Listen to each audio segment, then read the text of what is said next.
Hi friends, welcome back to Ushas food world. ഇന്ന് ഞാൻ വന്നിരിക്കുന്നത് വെജ് ഫ്രാങ്കിയുടെ റെസിപ്പിയുമായിട്ടാണ്. വളരെ ടേസ്റ്റി ആയിട്ടുള്ള ടിഫിൻ ബോക്സ് ഐറ്റമാണിത്. ഇനി നമുക്ക് വെജ് ഫ്രാങ്കി എങ്ങനെ റെഡിയാക്കാമെന്ന് നോക്കാം. അതിനായി ആദ്യം കുറച്ച് ഗ്രീൻ ചട്നി റെഡിയാക്കി എടുക്കണം. ഇതിനായി 1 കപ്പ് മല്ലിയിലയും 1/2 കപ്പ് പുതിനയിലയും ഞാനൊരു മിക്സർ ജാറിലേക്ക് ഇട്ടിട്ടുണ്ട്. ഇതിനു മുന്നേ പനീർ റോളിൻ്റെ വീഡിയോ ഞാൻ ചെയ്തിരുന്നു. അത് കാണാത്തവർക്കായി ലിങ്ക് ഞാൻ ഡിസ്ക്രിപ്ഷൻ ബോക്സിൽ കൊടുത്തേക്കാം. ഇനി ഇതിലേക്ക് 1 ടേബിൾ സ്പൂൺ നാരങ്ങനീര് ചേർത്ത് കൊടുക്കാം. ഒരു ചെറിയ കഷ്ണം ഇഞ്ചി ചേർത്ത് കൊടുക്കണം. 1 പച്ചമുളക്,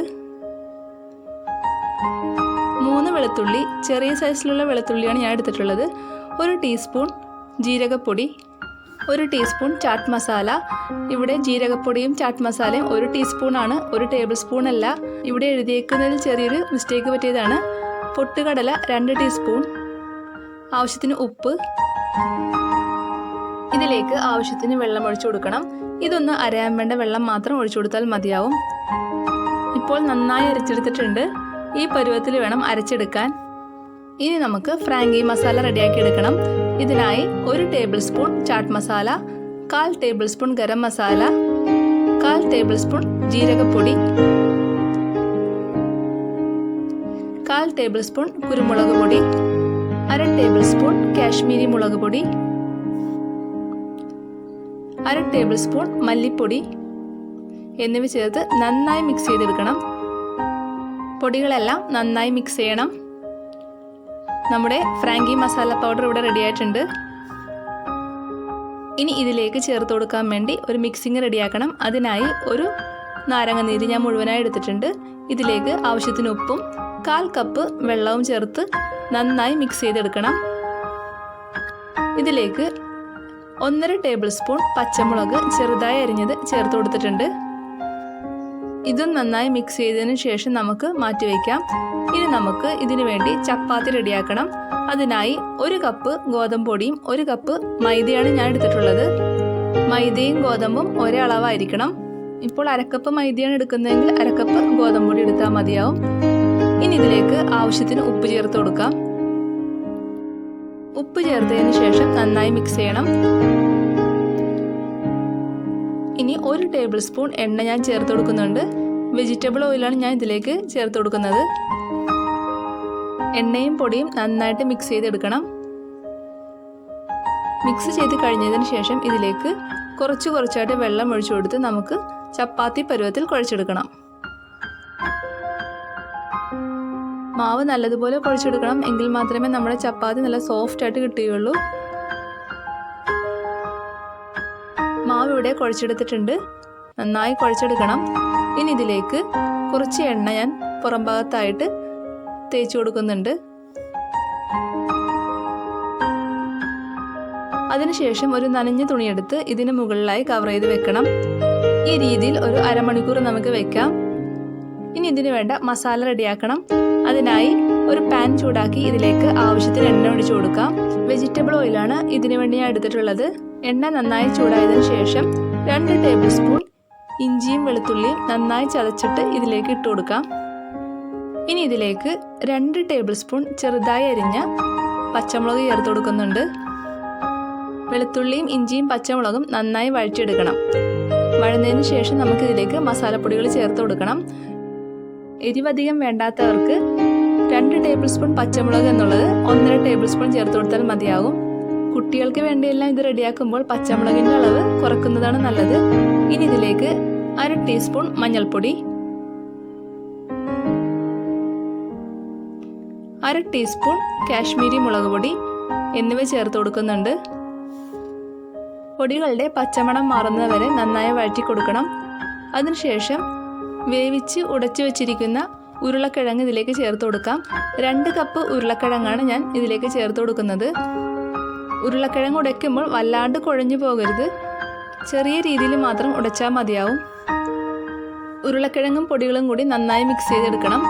ഇനി ഇതിലേക്ക് 1 കപ്പ് പനീർ ചെറുതായി അരിഞ്ഞതും കൂടി ചേർത്ത് കൊടുക്കാം. പനീർ താല്പര്യമില്ലെങ്കിൽ ചേർത്ത് കൊടുക്കണ്ട. അതല്ല, അതിന് പകരം നിങ്ങൾക്ക് ഇഷ്ടമുള്ള മറ്റ് പച്ചക്കറികൾ ചേർത്ത് കൊടുക്കാം. ഉരുളക്കിഴങ്ങും പനീറും കൂടി നന്നായി മിക്സ് ചെയ്തെടുക്കണം. അതിനുശേഷം ഇതിലേക്ക് 1 ടേബിൾ സ്പൂൺ ഫ്രാങ്കി മസാല ചേർത്ത് കൊടുക്കാം. മസാലപ്പൊടികളെല്ലാം ചേർത്ത് നന്നായി മിക്സ് ചെയ്തതിന് ശേഷം ഇതിലേക്ക് ആവശ്യത്തിന് ഉപ്പ് ചേർത്ത് കൊടുക്കണം. ടേസ്റ്റ് നോക്കിയിട്ട് വേണം ഉപ്പ് ചേർത്ത് കൊടുക്കാൻ, ഉപ്പ് കൂടിപ്പോകരുത്. ഇതിലേക്ക് ഞാൻ ആവശ്യത്തിന് ഉപ്പ് ചേർത്ത് കൊടുത്തിട്ടുണ്ട്. ഇനി ഇത് വീണ്ടും നന്നായി മിക്സ് ചെയ്ത് കൊടുക്കാം. നന്നായി മിക്സ് ചെയ്തതിന് ശേഷം ഇതിലേക്ക് കുറച്ച് മല്ലിയിലയും കൂടി ചേർത്ത് കൊടുക്കാം.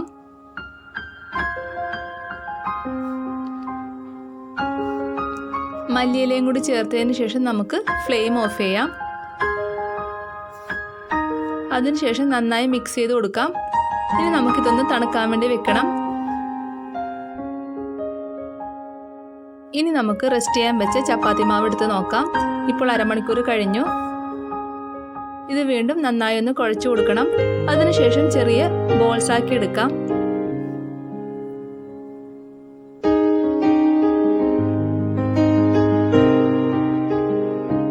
ഇതിപ്പോൾ ഞാൻ 9 ബോൾസ് ആക്കി എടുത്തിട്ടുണ്ട്.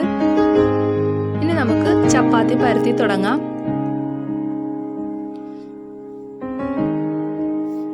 ഞാനിപ്പോൾ 5 ഫ്രാങ്കിക്കുള്ള മസാലയാണ് ഇവിടെ റെഡിയാക്കി എടുത്തിട്ടുള്ളത്. 5 ഫ്രാങ്കി ഉണ്ടാക്കിയാൽ മതിയെങ്കിൽ 1/2 കപ്പ് ഗോതമ്പൊടിയും 1/2 കപ്പ് മൈദയും എടുത്താൽ മതിയാകും. നമ്മുടെ ചപ്പാത്തി ഇവിടെ റെഡിയായിട്ടുണ്ട്. ഞാനൊരു പാത്രം വെച്ച് പ്രസ് ചെയ്തിട്ടാണ് ഈ ഷേപ്പിൽ ആക്കിയെടുത്തിട്ടുള്ളത്. എഡ്ജ് ഷാർപ്പായിട്ടുള്ള പാത്രമാണെങ്കിൽ ആ പാത്രം വെച്ച് അമർത്തിയെടുക്കാം.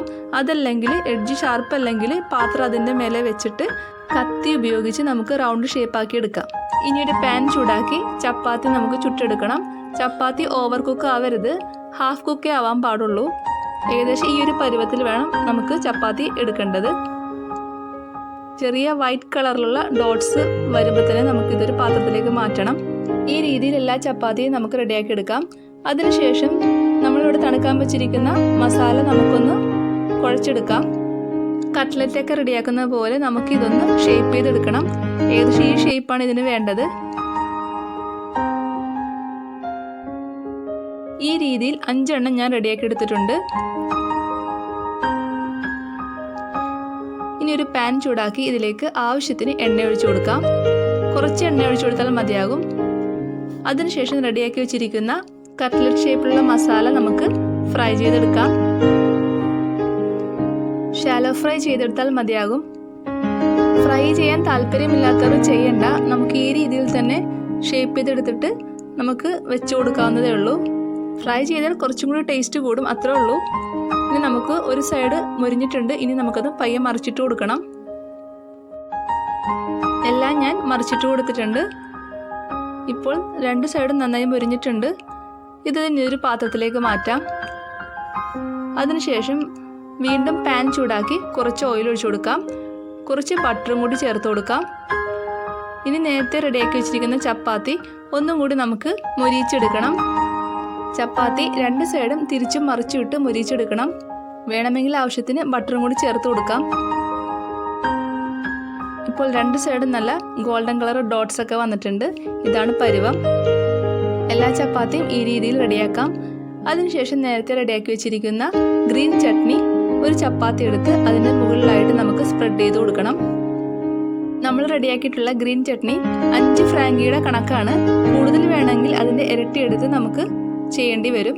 1 കപ്പ് മല്ലിയിലക്ക് പകരം 2 കപ്പ് മലയിലയും 1/2 കപ്പ് പുതിനക്ക് പകരം 1 കപ്പ് പുതിനയും, അങ്ങനെ എല്ലാം ഇരട്ടിയെടുത്ത് ചെയ്യണം.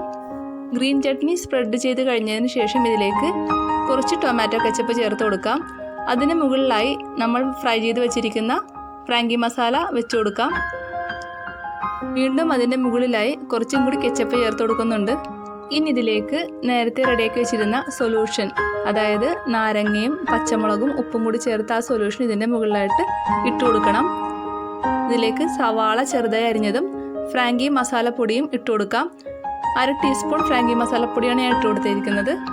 ഇതിന് മുകളിലായി കുറച്ച് മല്ലിയില, കുറച്ച് ക്യാരറ്റ് നീളത്തിൽ അരിഞ്ഞത്, കുറച്ച് ക്യാബേജ്, വേണമെങ്കിൽ കുറച്ച് ചീസും കൂടി ചേർത്ത് കൊടുക്കാം. ചീസ് ചേർത്ത് കൊടുത്താൽ ഒരു പ്രത്യേക ടേസ്റ്റാണ്, അതുകൊണ്ടാണ് ചീസ് ചേർത്ത് കൊടുക്കുന്നത്. താല്പര്യമില്ലാത്തവർക്ക് അത് ഒഴിവാക്കാം. ചീസും കൂടി ചേർത്ത് കൊടുത്തതിന് ശേഷം നന്നായി ടൈറ്റ് ചെയ്ത് നമുക്കിത് റോൾ ചെയ്തെടുക്കാം. വെജ് ഫ്രാങ്കി ഇവിടെ റെഡിയായിട്ടുണ്ട്. എല്ലാവർക്കും വീഡിയോ ഇഷ്ടമായെന്ന് വിചാരിക്കുന്നു. ഇഷ്ടപ്പെട്ടെങ്കിൽ ഷെയർ ചെയ്യാനും ലൈക്ക് ചെയ്യാനും മറക്കരുത്. എല്ലാവരും വെജ് ഫ്രാങ്കി ട്രൈ ചെയ്ത് നോക്കണം. എൻ്റെ ചാനൽ ഇതുവരെ സബ്സ്ക്രൈബ് ചെയ്യാത്തവരുണ്ടെങ്കിൽ ചാനൽ സബ്സ്ക്രൈബ് ചെയ്ത് തൊട്ടടുത്തുള്ള ബെല്ലൈക്കൺ ഒന്ന് പ്രസ് ചെയ്യണേ. Okay friends, thank you. അടുത്ത വീഡിയോയിൽ കാണാം. Have A nice day.